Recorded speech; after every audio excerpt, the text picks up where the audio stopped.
Look at this cute guy with the mustache beside me. Do you know who this is? This is Giovanni Gonelli, a blind sculptor from Gambassi Terme. And when people are talking about artists and intellectuals, they always talk about Da Vinci, they always talk about Boccaccio, for a good reason, but there are others. And I'm going to introduce a few of them to you in this video. So Giovanni was a very famous sculptor from Gambassi, but he lost his sight at 37. But that didn't stop him. It did not stop his creativity. He kept working with terracotta and he became sort of known as a blind sculptor from Gambassi. And supposedly, one time from memory, he created a sculpture of the bust of his young love, Elisabetta. You can see one of his works at the Museo del Vetro in Gambassi Terme. Okay, next. We have Jacopo Carucci, but he was known as Pontormo. He was one of the leaders of modern mannerism in Tuscany, and he was from the village of Pontorme, which is why they called him Pontormo.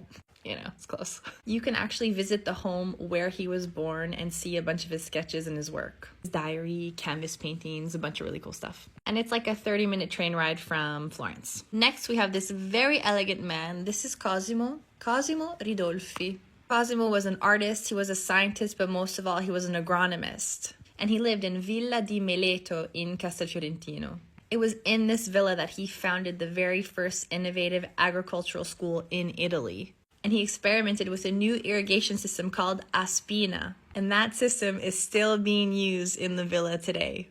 Pretty cool. One of the greatest Italian pianists of all time, Ferruccio Busoni. He was born in Empoli. His house in Piazza della Vittoria is now a museum. And you can see the piano that he practiced on, opera scores. It's called Museo Casa di Ferruccio Busoni. So many genius Tuscan men. This is Amedeo Bassi. He kind of would have been like a cute couple. Look.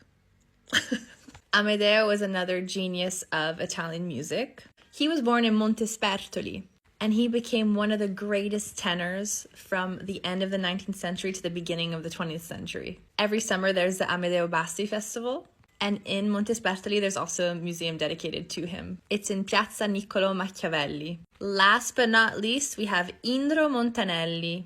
Indro was one of the greatest journalists of the 20th century. He wrote a lot of books about the history of Italy, and he traveled a lot, but he loved his hometown of Fucecchio. So in Palazzo della Volta, where he was born, you can visit Fondazione Montanelli Bassi, and they recreated the Montanelli rooms. So they rebuilt his studios from both Milan and Rome. Original layout. So the Empolese Valdelsa and Montalbano area really did host just a bunch of Tuscan genius. Follow us to learn all things Tuscany. Bye!